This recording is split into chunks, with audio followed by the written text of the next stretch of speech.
ભરૂચથી આ જાણકારી મળી રહી છે। એક તરફ ગળે મળવાનું, એક તરફ હોબાળો, તો અહીંયા આગળ મતગણતરીની શરૂઆત 4 નગરપાલિકાની 132 બેઠકો માટેની આ જે છે મતગણતરી શરૂ થઈ ચૂકી છે। જી નરેશભાઈ, ઉમેદવારો ભલે ચૂંટણીમાં સામસામે લડ્યા હોય પરંતુ જ્યારે સામે મળે ત્યારે ગળે પણ મળતા હોય છે। આ સારું દ્રશ્ય છે અને આ વખતની ચૂંટણીમાં જોવા મળ્યું એટલા માટે કે સામાન્ય રીતે બધા સામસામે હોય છે, સાથે હોતા નથી। મારે આપના ધ્યાન ઉપર મૂકવું છે કે આ વખતની ચૂંટણી મેં અગાઉ કહ્યું એમ 27મી સેમીફાઇનલ હોવાને કારણે એ ભાજપ માટે પ્રતિષ્ઠાનો જંગ છે તો કોંગ્રેસ માટે અસ્તિત્વનો જંગ છે। એટલા માટે કે હવે બહુ 1 વર્ષનો સમય બાકી છે અને સંધ્યા આપણે તો ઘણી બધી ચૂંટણીઓના કવરેજ સાથે કર્યા છે, તો તને ખબર છે કે સામાન્ય રીતે સ્થાનિક સ્વરાજ્યની ચૂંટણીમાં આટલી મોટી હાઈપ ક્યારે ઊભી નથી જે આ વખતે આપણે જોઈ। એ હાઈપ થવાનું એક કારણ એ છે કે આ વખતે ભાજપે બિનહરીફ કરવા માટેની જે હાઈપ ઊભી કરી અને એમણે બિનહરીફ કરી પણ ખરી। ગત ચૂંટણીમાં 221 હતી તો આ વખતે એનાથી 3 ગણી કરી અને એના માટેના જે સાધનો ઉપયોગમાં લેવાયા, જે રસ્તાઓ ઉપયોગમાં લેવાયા એ પણ સામ દામ દંડ ભેદ એ સૌ જાણે છે, એની પર હવે ચર્ચા કરવાની જરૂર નથી, એટલી સીટો તો એમને મળી ગઈ છે।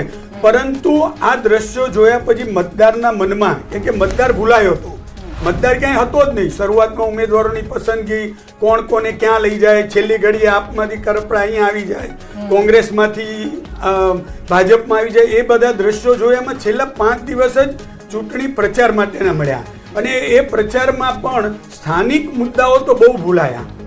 આજે તાલુકા જિલ્લા પંચાયત છે એ ગ્રામ્ય વિસ્તારની અંદર વધુ અસર કરતા છે, કોર્પોરેશનમાં અર્બન છે તો એ અર્બનની અંદર તો શહેરી જન છે એ તો બહુ જાગૃત હોય છે પોતાના મત માટે, પણ ગ્રામ્ય વિસ્તારની અંદર એક અલગ પેટર્ન હોય છે।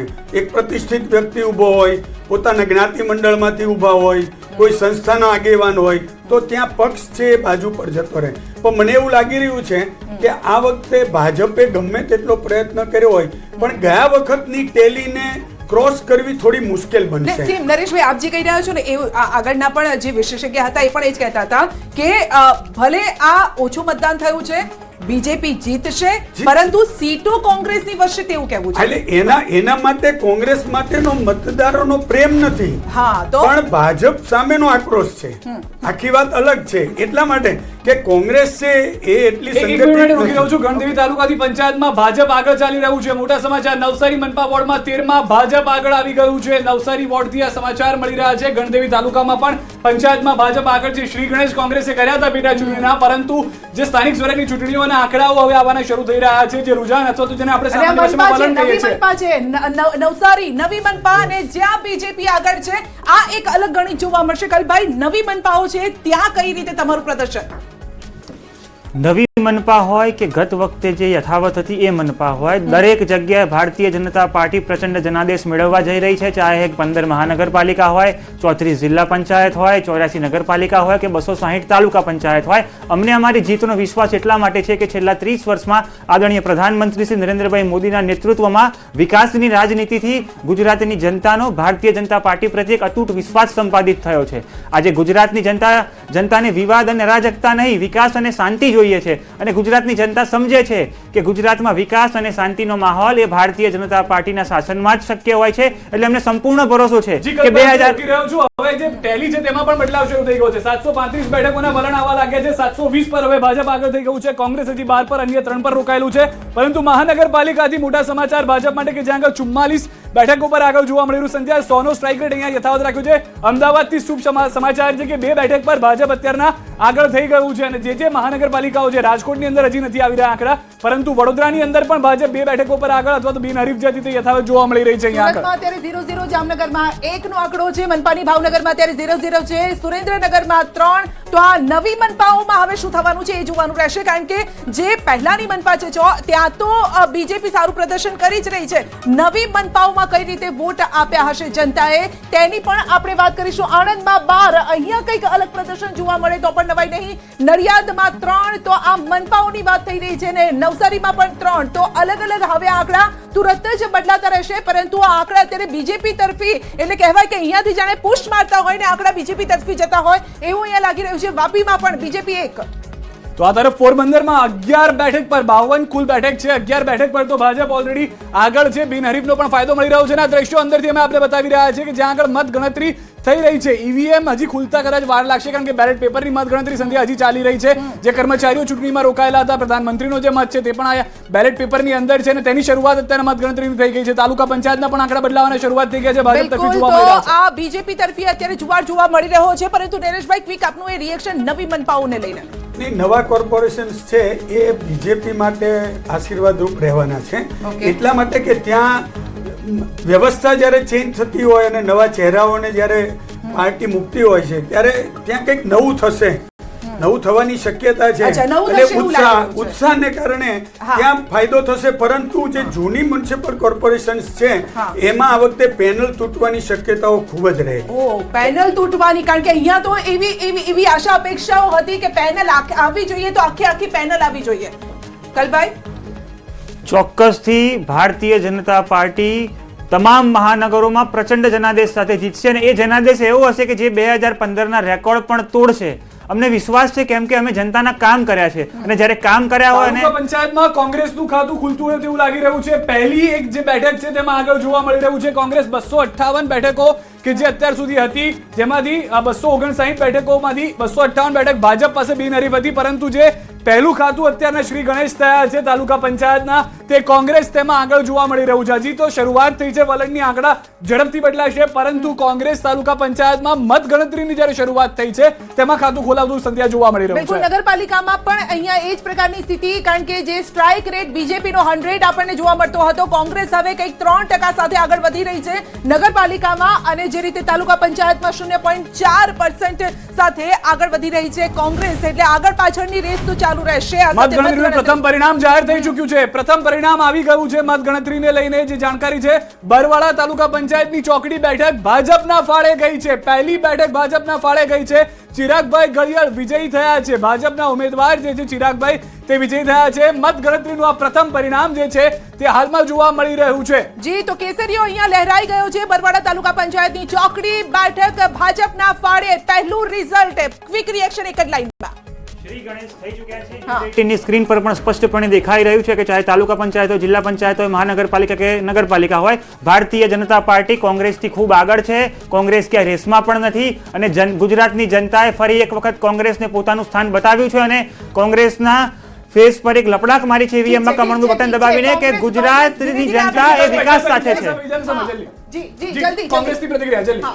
જો 2015નું જે પરિણામ આવ્યું એમાં જે જનતાનું સમર્થન અને જનતાનો પ્રેમ અને આશીર્વાદ જે કોંગ્રેસ પાર્ટીને મળ્યા હતા, એ જ આશીર્વાદ આ વખતે ફરીથી આ 2024ની ચૂંટણીમાં. તાલુકા પંચાયતની આપણે વાત કરીએ, દસકોઈ તાલુકા પંચાયત બીજેપી 4, અહીંયા સ્ટ્રાઇક રેટ 100 જોવા મળી રહ્યો છે. આ સાથે તુરંત જ આ આંકડા પણ બદલાશે. ધંધુકામાં અત્યારે 0-0.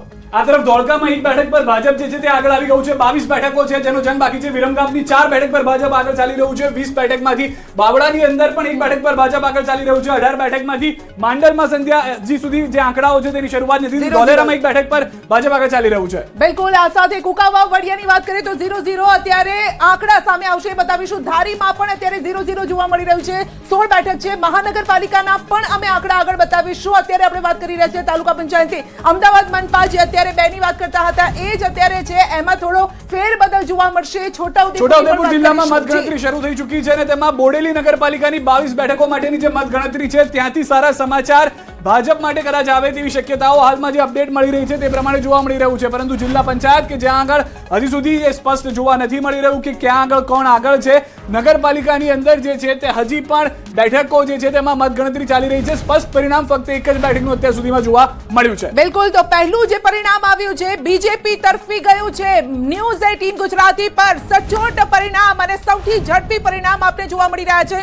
પહેલું પરિણામ ખાતું ખોલાવ્યું છે. આ પરિણામ જીત સાથે ખાતું ખોલાવ્યું છે બીજેપીએ, પરંતુ કોંગ્રેસ કહી રહ્યું છે કે ભલે અમે કાચબાની ચાલે ચાલીશું પરંતુ જીત અમે પણ મેળવીશું. જોવાનું રહેશે આંકડામાં કોણ બાજી મારશે આગળ, એ પણ આપણે જણાવીશું મત ગણતરીનું. પરંતુ પ્રથમ પરિણામ ન્યૂઝ 18 ગુજરાતી પર અને એ બીજેપીના ફાળે. અને એ પણ બોટાદની અંદરના જે સમાચાર છે કે બરવાળા તાલુકા પંચાયતની ચોકડી બેઠક પર ભાજપના ઉમેદવારનો વિજય થયો છે. પરંતુ જામનગર મહાનગરપાલિકામાં પણ બેલેટની પેપરની જે મતગણતરી તેની શરૂઆત થઈ ચૂકી છે. તેમાં પણ હવે આંકડાઓ જોવા મળશે. ચિરાગભાઈ ગળિયાળ કે જે બરવાળા તાલુકા પંચાયતની ચોકડી બેઠક ઉપર ભાજપના ઉમેદવાર હતા, તેઓ વિજયી બની ગયા છે. પહેલું પરિણામ આવ્યું છે.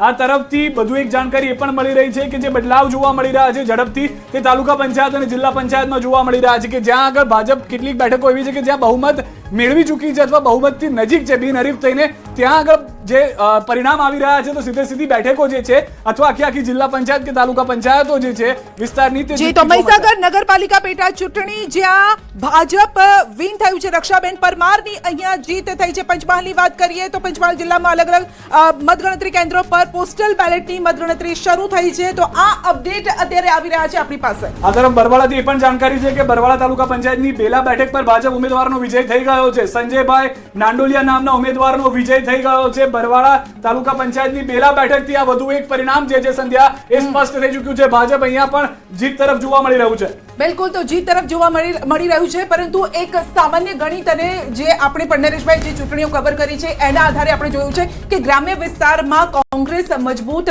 દેખાતી હતી. હવે ધીમે ધીમે જોકે એ પણ વિશ્વાસ થોડો ઓછો થઈ રહ્યો છે, પરંતુ શહેરી વિસ્તારોમાં બીજેપી હંમેશા હાવી રહેતી હોય છે. હંમેશા બીજેપી એ અર્બન એરિયામાં આવી રહેતી હોય છે અને કોંગ્રેસના કેટલાક કમિટેડ વોટ છે એ ગ્રામ્ય વિસ્તારમાં છે. સુરતમાં બીજેપીના ફાળે બીજી એક બેઠક ગઈ છે. એટલે શરૂઆતના જે પણ પરિણામો આવી રહ્યા છે, સુરતની અરેઠ તાલુકા પંચાયતની બેઠક એક જે છે તે બીજેપીના ફાળે ગઈ છે. ઉમેદવાર રાકેશ ચૌધરી વિજેતા. જી, રિએક્શન. જો આમાં એવું છે, તાલુકા પંચાયત, જિલ્લા પંચાયત, કોર્પોરેશન એ બધાયમાં ભાજપ છે એ કદાચ સત્તા મેળવે, પણ મને એવું લાગે છે કે આ વખતે થોડા માર્જિન ઓછા રહેશે. તમે જો મતોના માર્જિન છે, છેલ્લે તો જીતા હોય એ જ સિકંદર હોય, પરંતુ માર્જિનનું પ્રમાણ છે એ ઓછું રહેવાનું છે. બીજું મારે સંધ્યા એ કહેવાનું છે કે સૌરાષ્ટ્રમાં ભાજપને એન્ટી ઇન્કમ્બન્સી થોડી ઘણી નડવાની છે. તમે જુઓ જુનાગઢ જિલ્લો, પોરબંદર, અમરેલી, રાજકોટ આ બધામાં પરિણામો, એટલે એમાં કે કોંગ્રેસ બહુ મોટું કાઠું કાઢશે એવું કહેવું નથી, પરંતુ ભાજપ માટેની સ્થિતિ એવી કે ગત ચૂંટણી દાંતીવાડાથી મોટા સમાચાર આવી રહ્યા છે. નરેશભાઈ આપને રોકી રહ્યો છું. દાંતીવાડા તાલુકા પંચાયતની ભાખર મોટી સીટમાં ભાજપ ઉમેદવાર વનારસિંહ વાઘેલાની જીત થઈ ચૂકી છે. એક હવે મોટા સમાચાર ઉત્તર ગુજરાતથી સૌરાષ્ટ્રની વાત ચાલી રહી હતી, દક્ષિણ ગુજરાતથી પણ આવ્યા હતા. ઉત્તર ગુજરાતથી આપણે રાહ જોઈ રહ્યા હતા. દાંતીવાડા તાલુકા પંચાયતની ભાખર મોટી સીટમાં ભાજપ ઉમેદવાર વનારસિંહ વાઘેલાની જીત થયા એની પણ જાણકારી અહીંયા મળી રહી છે. તો તમામ બેઠકો જે છે તેની અપડેટ્સ અમે આપ સુધી પહોંચાડી રહ્યા છીએ. બોટાદનું પણ આવી રહ્યું છે. બરવાળા તાલુકા પંચાયત બેઠકની મતગણતરીનું પરિણામ જાહેર. બરવાળા તાલુકા પંચાયતની બેલા બેઠક જે આપણે પહેલા પણ જણાવી, સંજયભાઈ નાડોડિયા નામના ઉમેદવારનો વિજય થયો છે. તો આ ક્વિક અપડેટ અમે આપને આપી રહ્યા છે અને તુરંત જ સિદ્ધાર્થ આપણે બીજેપી અને કોંગ્રેસનું પણ થોડું રિએક્શન આના પછી આપણે લઈએ. વાપી મહાનગરપાલિકામાં ભાજપ 5 બેઠક પર આગળ ચાલી રહ્યું હતું. સારા સમાચાર ભાજપ માટે અત્યારના મળી રહ્યા છે. ભાજપ ઉમેદવાર સંજય નાંડોલિયા